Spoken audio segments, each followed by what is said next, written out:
Okay, let's dive into this explainer. Because right now, we are looking at a totally monumental shift in how we interact with technology. We're finally moving past the era of simply chatting with AI, and we're entering the era of AI actually doing our jobs for us. So today, we're going to break down exactly how AI agents are automating work across both the digital and the physical landscape. To really wrap our heads around the scale of this update, we have to look at the stark contrast between the old way and the new way. With the old AI models, you kind of had to hold their hand, right? You asked a question, it gave an answer, and you guided it step by step. But this new paradigm, it's all about autonomous agents. Now you assign a complex task in just a single sentence, the AI then goes off, breaks that task down, plans it all out, and executes it in the background while you focus on, well, literally anything else. When you think about the WIFM, what's in it for me, the sheer amount of human labor and hours this shift is about to save is absolutely staggering. So here is our roadmap for today. Number 1, from chatbots to coworkers. 2, automating your everyday work. 3, AI writing its own code. 4, agents in the real world. And 5, the new AI timeline.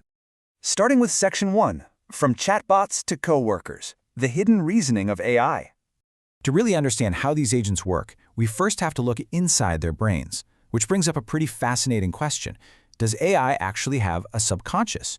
What researchers at Anthropic recently went looking inside their top model, Claude, to see if it has thoughts that it just never says out loud. And what they found, it completely changes how we think about artificial intelligence.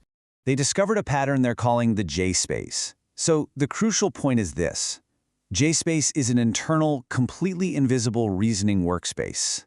It's essentially a hidden layer where Claude silently processes, filters, and solves problems long before it ever generates a single word of text for you to read. It's this exact hidden workspace that allows an agent to actually plan out a multi-step task, rather than just guessing the next word in a sentence. To prove this was happening, Anthropic ran a series of wild tests. First, they gave Claude a math problem. To the user, Claude instantly just spit out the answer, 49. But when the researchers looked inside the J-space, they saw the AI silently light up with the numbers 21, then 42, then 49. It literally solved the math step by step in its head. Next, they told it to copy a sentence, but specifically told it not to think about the Golden Gate Bridge. Inside the J-space, the concept for bridge lit up anyway, followed immediately by internal signals for failed and damn. But most incredibly, when they had Claude tell a lie, internal flags lit up for fake and manipulation. No way, right? We can literally catch an AI lying from the inside now? Let's move on to Section 2, automating your everyday work, the new office assistant. So how is this reasoning power hitting the everyday office? Well, Anthropic just brought a mode called Claude Co-work right to your phone, and it acts exactly like a brilliant human assistant. Just look at this multi-step workflow. You can type one prompt at night saying, my meeting is tomorrow at 11 a.m., build my prep doc, draft a renewal email, give me a morning brief at 8 a.m., and run a recap after. And this brilliantly illustrates the power of agents. Because Claude silently schedules all of this, executes it while you're fast asleep, buzzes your phone at 8 a.m. with the brief, flags any missing info in that draft email, and then hands you actionable items the second the meeting ends. Not to be outdone, OpenAI just gave ChatGPT a massive upgrade too, turning it into a full workspace with a dedicated work mode. You can give it a single sentence like, build a go-to-market deck for our new product. The AI then autonomously digs through your Gmail to find suppliers, reads your team's Slack messages for context, pulls all the relevant numbers into an Excel sheet, and turns all of that data into a finished PowerPoint presentation using your company's actual brand template. And if a teammate sends feedback late at night, the agent reads it and updates the slides entirely on its own. All right, Section 3, AI writing its own code, the autonomous engineer.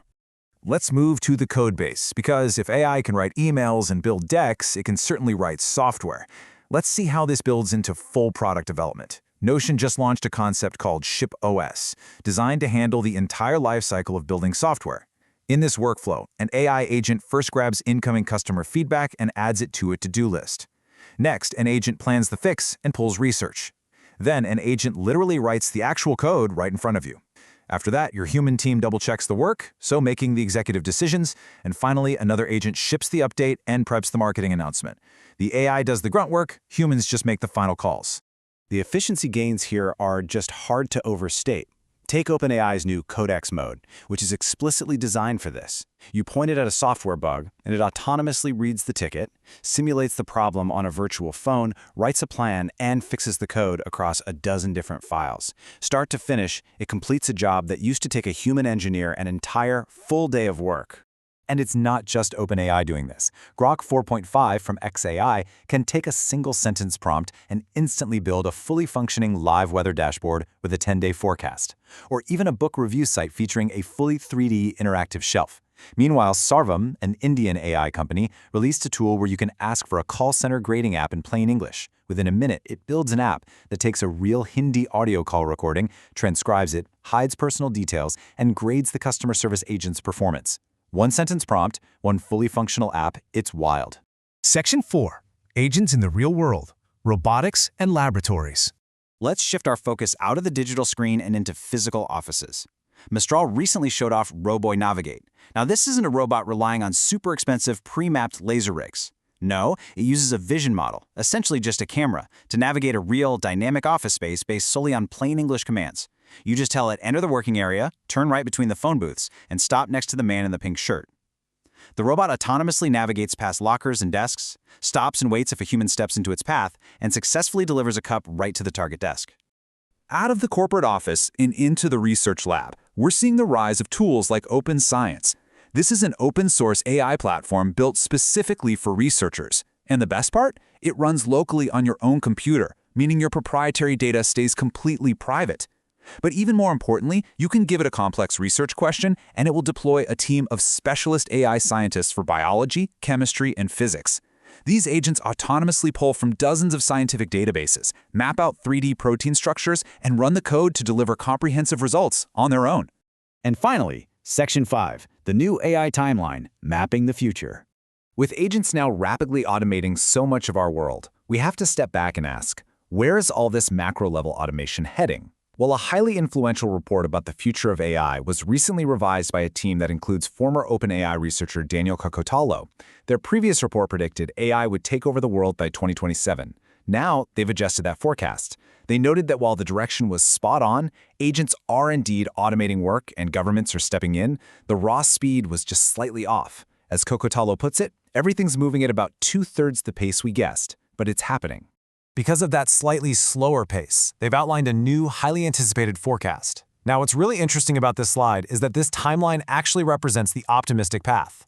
In this scenario, by 2029, the US and China sign a cooperation deal to stop racing recklessly and build AI in the open. By 2030, AI agents become capable of running their own autonomous research. Around 2035, when AI hits top human expert levels, humanity deliberately pumps the brakes. And if all that holds, we achieve safe superintelligence by the year 2040.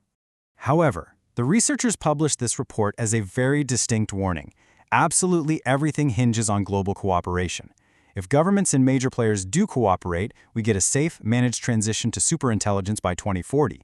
But if that cooperation fails, these highly capable autonomous agents we've been talking about today could be running their own runaway research entirely unchecked.